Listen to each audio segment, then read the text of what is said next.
Hello, everybody. C. Ray Brower here with Becca Mock from Diamond Legacy, and we've got a whole lot of things to talk about coming up next.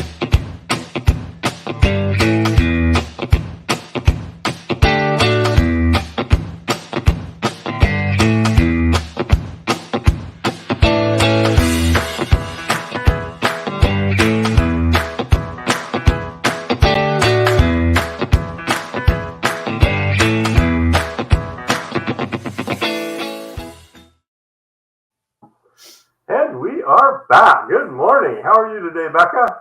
I'm doing well. How about you? It's been a productive morning so far. I got to see Joy momentarily ago.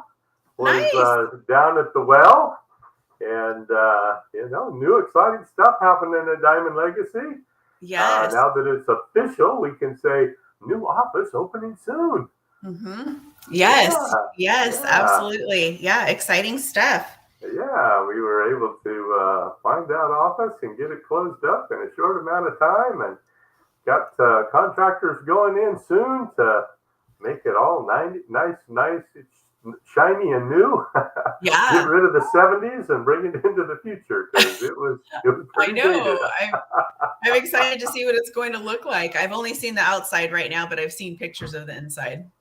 Yeah, yeah. Mhm.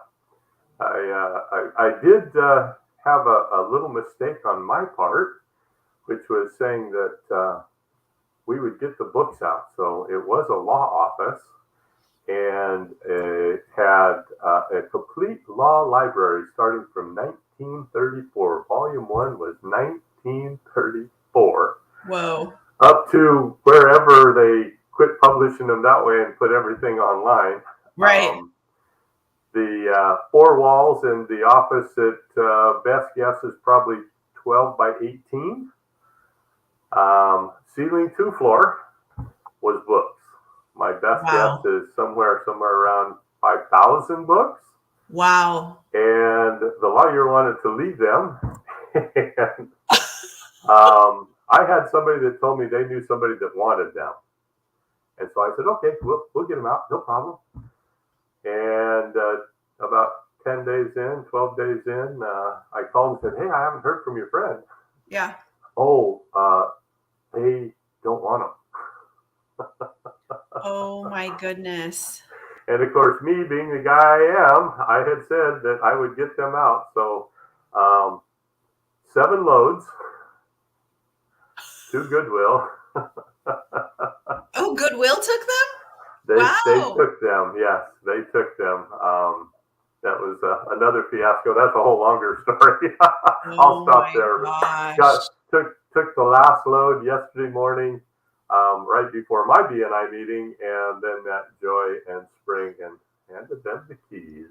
Nice. That's Yeah, exciting. Oh, yeah. So, good. yeah. Well, yeah, that's what comes with being a realtor, right? That's part of the job. Well, moving 6,000 books or 5,000 books, whatever's really wasn't part of the job. I I wasn't legally bound to move them, but I was No, morally bound because I said I would do it. that's what I And if I meant. say I'm Yeah. going to do something, I do it. Doesn't matter what it is, I Right. get it done somehow, some way. I get it done. So Right. That's what I meant. Yeah. yeah, Yeah. yeah, yeah. So anything new and exciting with you and your life? See some baseball pictures and stuff going on. Anything else? Yeah, it's not great, but my son was in a mountain bike accident this weekend, so broke his femur.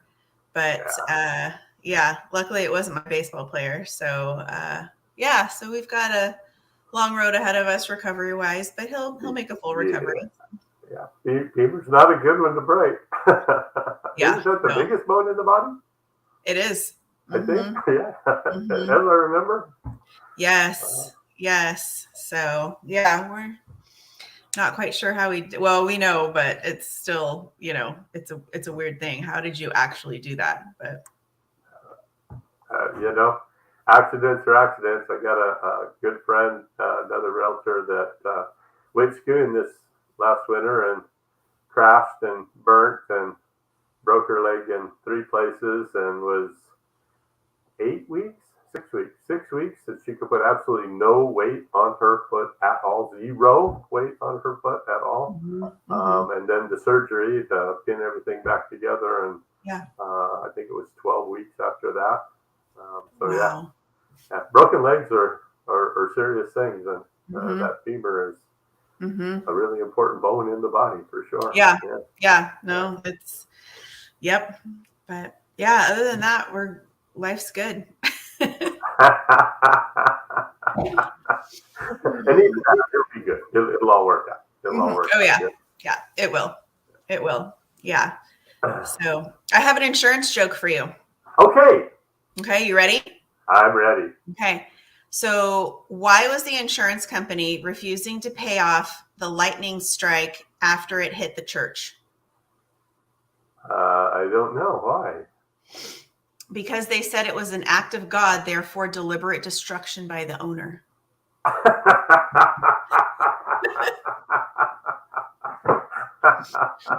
Oops. Yeah.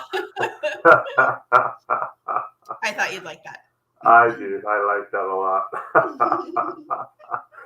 So we were kind of tasked today. I tasked us, I guess, with what are some great advice as one of the superior customer service representatives that I know that you could give people about how they could provide better customer service, no matter what industry, but you're of course in insurance, but customer service, what would you? Yeah, that's a good one. This is something we pride ourselves in our office for. I think the biggest one we hear right now is people aren't returning phone calls and emails. And so I think that's a big one. And, if we get really busy in our office, one of the things that we'll do is we'll call back a client and say, hey, you know what, we've got, appointments scheduled today or whatnot. Can we get you on our books for an appointment? Maybe it's tomorrow or the next day, depending on their availability. Or we'll email them back and say, hey, we got your email. Give us a minute to look into this or catch our breath or whatnot. We'll get back to you shortly. So I think that's a big one. We have a lot of people that transfer into our agency because the service that they're not getting, the lack of service that they're getting from their current agent. And I think the other big one is you really need to learn how your clients want to be communicated with. Because if you're texting somebody and they don't text, that does you no good, does them no good. And so, in our agency, we also like to ask, what's the best way to communicate with you? Do you want a text, a phone call, an email, a letter in the mail? What's best for you? And I think along with that goes, some clients are very old school, which is, there's nothing wrong with that. And they like to do business face to face. And so I think that's crucial. If you have a client that, would rather meet in person or, at your office or at their office, don't hesitate to do that. And we're hearing a lot of clients complain about agencies or other types of business not working with them how they prefer to be dealt with. And it's a turnoff to them. So I think those are my big tips for customer service. Yeah, no, I could agree. Your first tip, you said when we are really busy, and that's one thing that I have quit being and quit saying is that I'm busy. Right. And I did that because I had people like yourself, good friends of mine, that I'd see somewhere and they go, I was thinking about you the other day, C. Ray. I was going to give you a call, but you're always so busy. You're always so busy. You're always so busy. Well, if my friends that know me well aren't picking up the phone to say, hey, what other people aren't picking up the phone to say, hey? Because they think I'm too busy. I've got too many things going on. So I quit saying I'm busy. I say I'm productive. Yeah. I'm being very productive today. I've got a lot of things going. I'm very productive today, and it helps change the mental look that they have of what's going on. Right. And the other thing, you're right, communication is one of the greatest skills that we have. Mm-hmm. And a lot of people think communication is this. Mm-hmm. This isn't communication. Not always. This Mm-hmm. is the communication. Mm-hmm. Because I got to hear what you said, Mm-hmm. process it, make sure I understand. And if I'm not sure I understand, then I need to, yes, use this to ask more questions to Right. make sure that I do understand. Like you said, some people prefer belt to belt. Mm-hmm. Other people prefer text message. Other people prefer the communication with email. Mm-hmm. Some want it through Messenger. There's Right. so many different ways to communicate now. Um, Probably the best thing I could say about that, and something that I said a long time ago. We all know the golden rule, right? Do unto others as you would have them do unto us. That's the Mm-hmm. golden rule. That's Mm-hmm. what we should live by. The golden rule.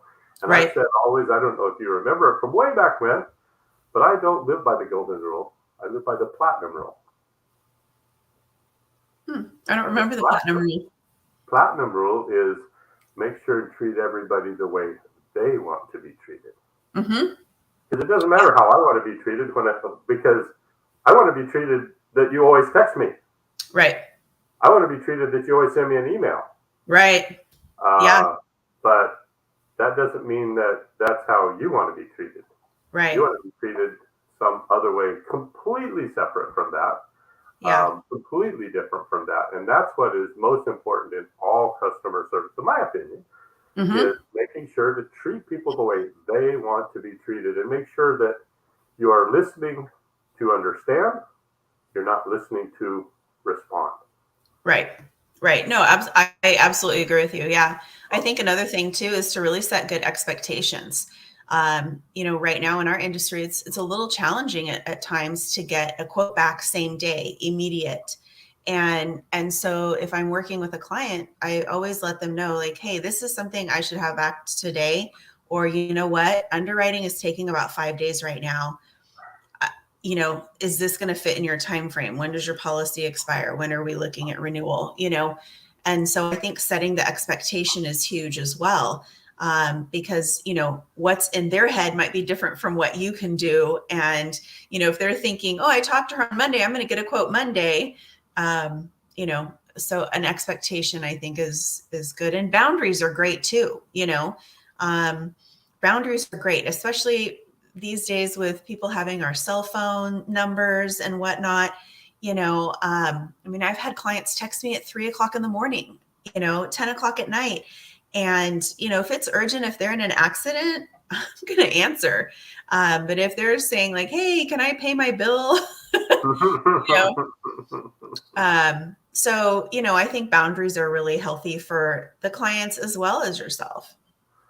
Absolutely, absolutely. As long as everybody understands Mm-hmm. what those expectations and those boundaries are going in, Mm-hmm. again, that's that communication and making sure everybody's on the same page about how to Absolutely. communicate to each other.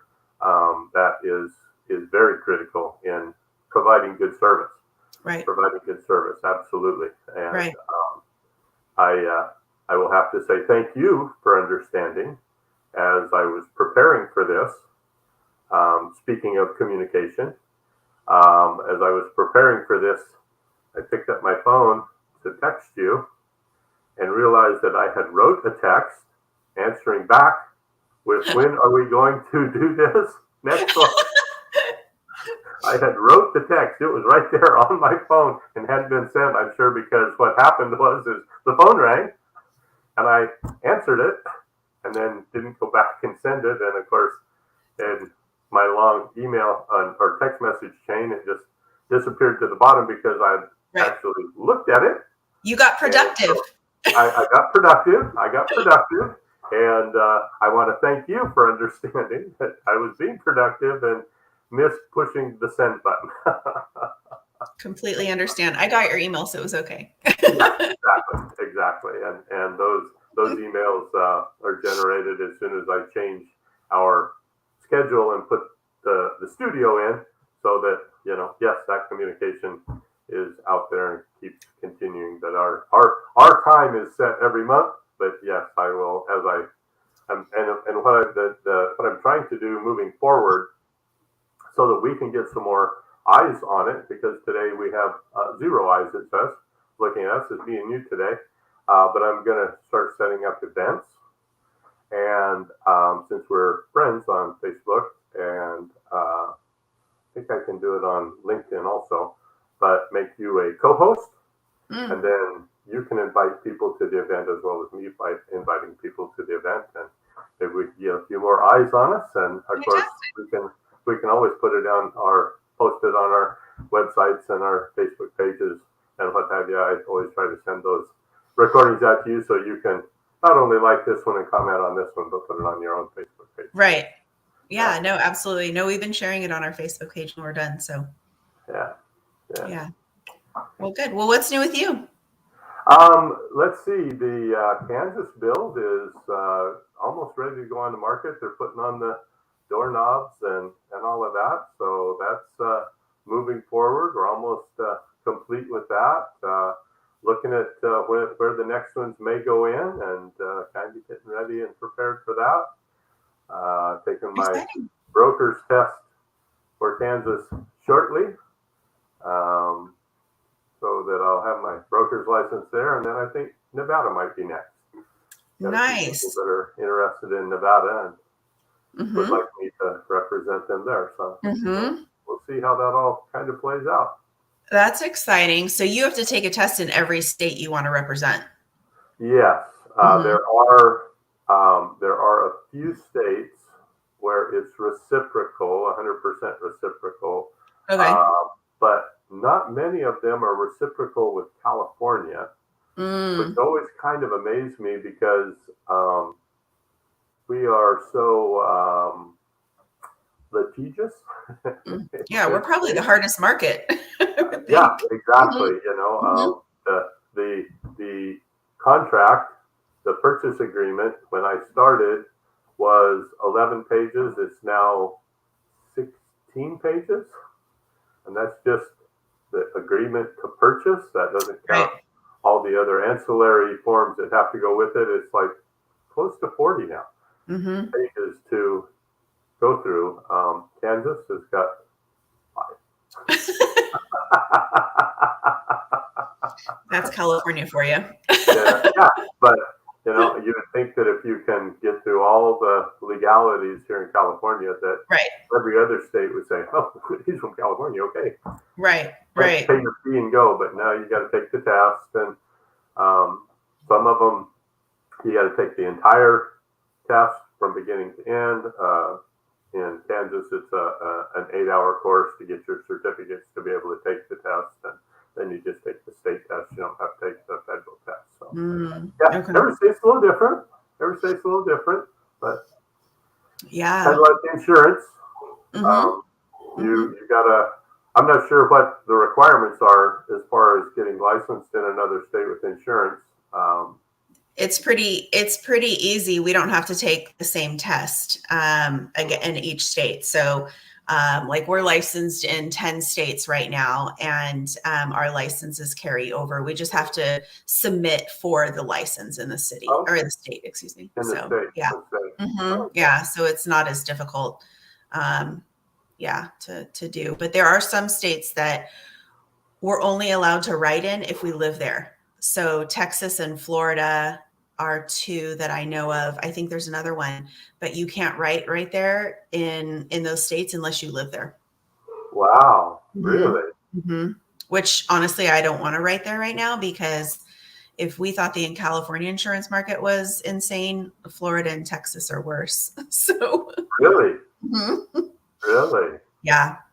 So well, Florida, I can really understand. You got all the hurricanes and everything.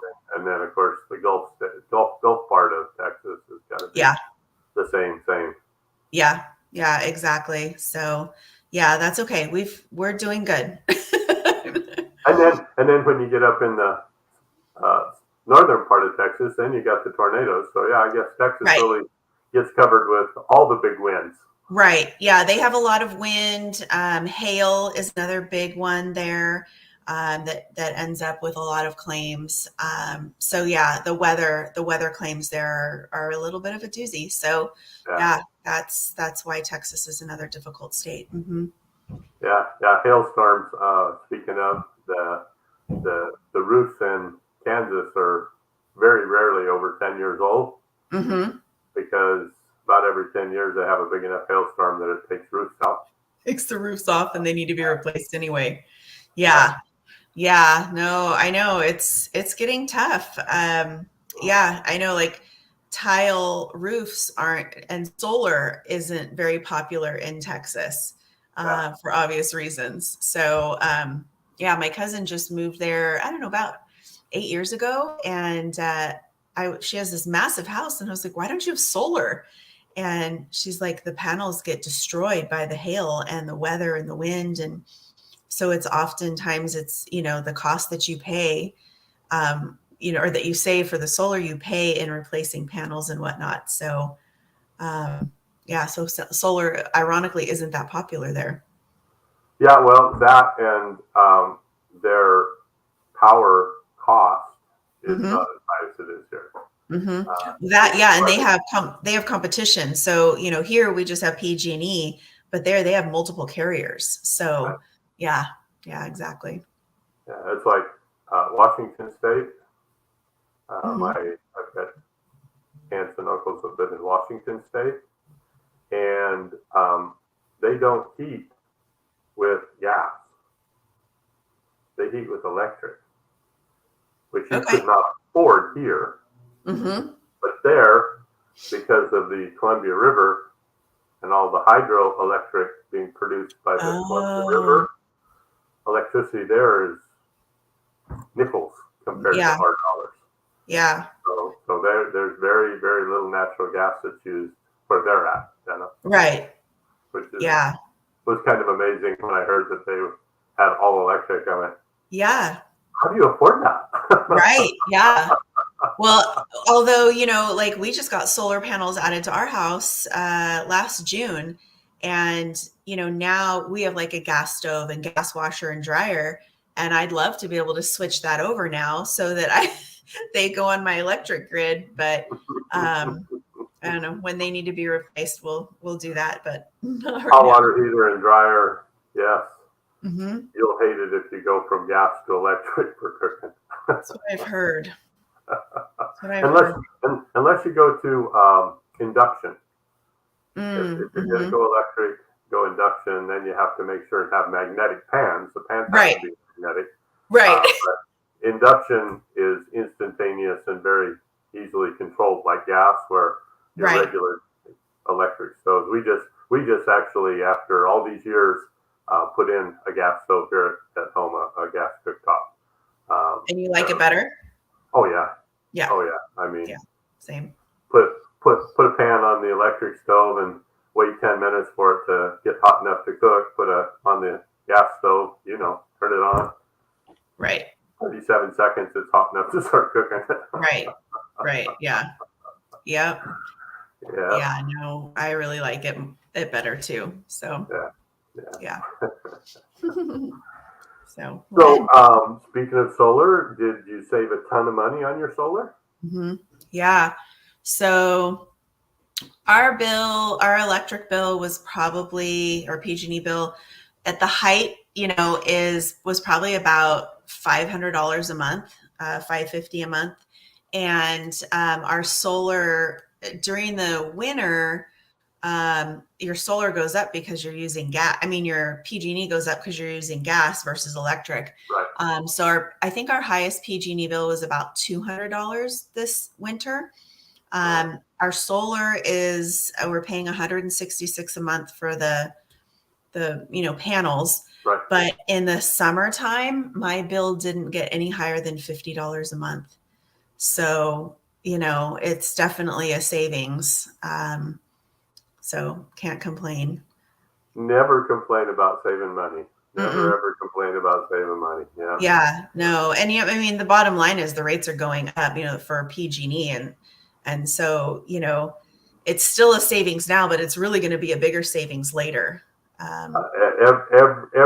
About 2 or 3 times a year, it's a bigger savings. 2 or 3 times a year, it's because PG&E, yes, is going up. Yep. Yes, they've been sued. Yes, they're redoing the grid, all that.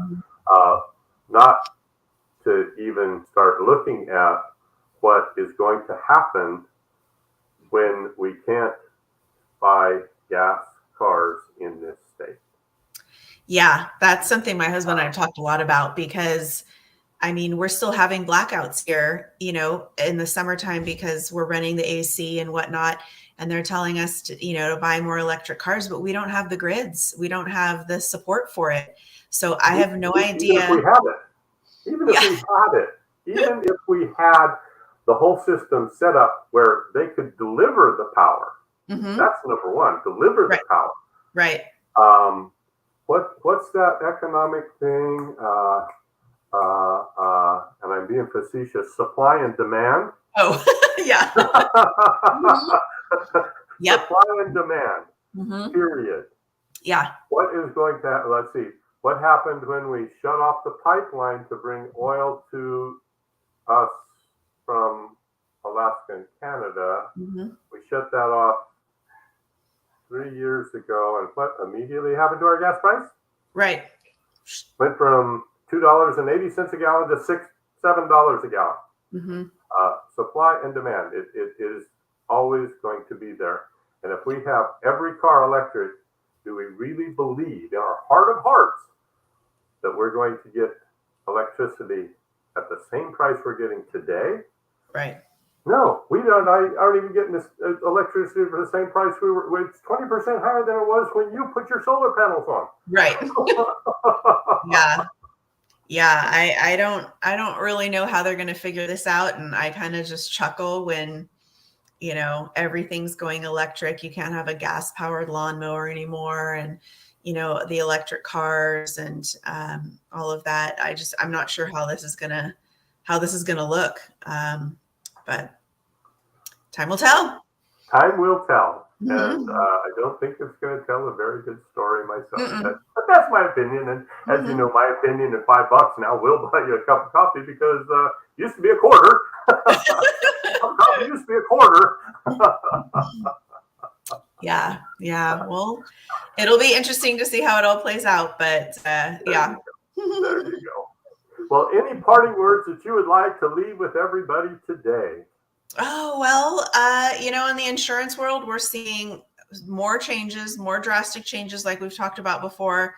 I think right now, give us a call if you're getting non-renewed by your carrier or if you're seeing a crazy, ridiculous increase.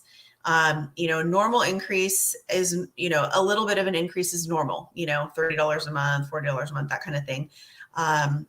We've seen some renewals. I just had a client reach out to us and her home renewal went up $2,400 for her renewal, which doubled her home insurance. Wow. And so I was able to save her not only that increase, but I actually got the price lower than what she was originally paying before the renewal hit. So yeah, so give us a call. I mean, we're still, we'll be honest with you, if it's a market that we're struggling with right now, it's really difficult for standalone autos, meaning, we're writing just your auto policy. And it's also really difficult. It's not impossible, but it's difficult if you have tickets or accidents on your record within the last 3 years. But homes, we're still able to write. Not a problem. California Fair Plan, we're writing a lot as well. So yeah, if you have questions on coverage or just want to see, comparison on what you're paying now versus other carriers, we're happy to help.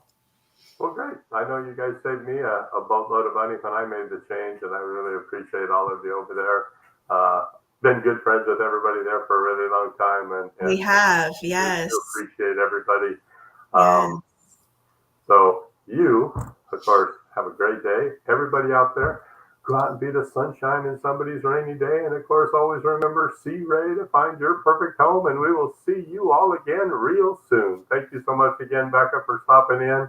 And we will get together again in another 30 days. Oh, 28 days. It's 4 weeks. So thanks again.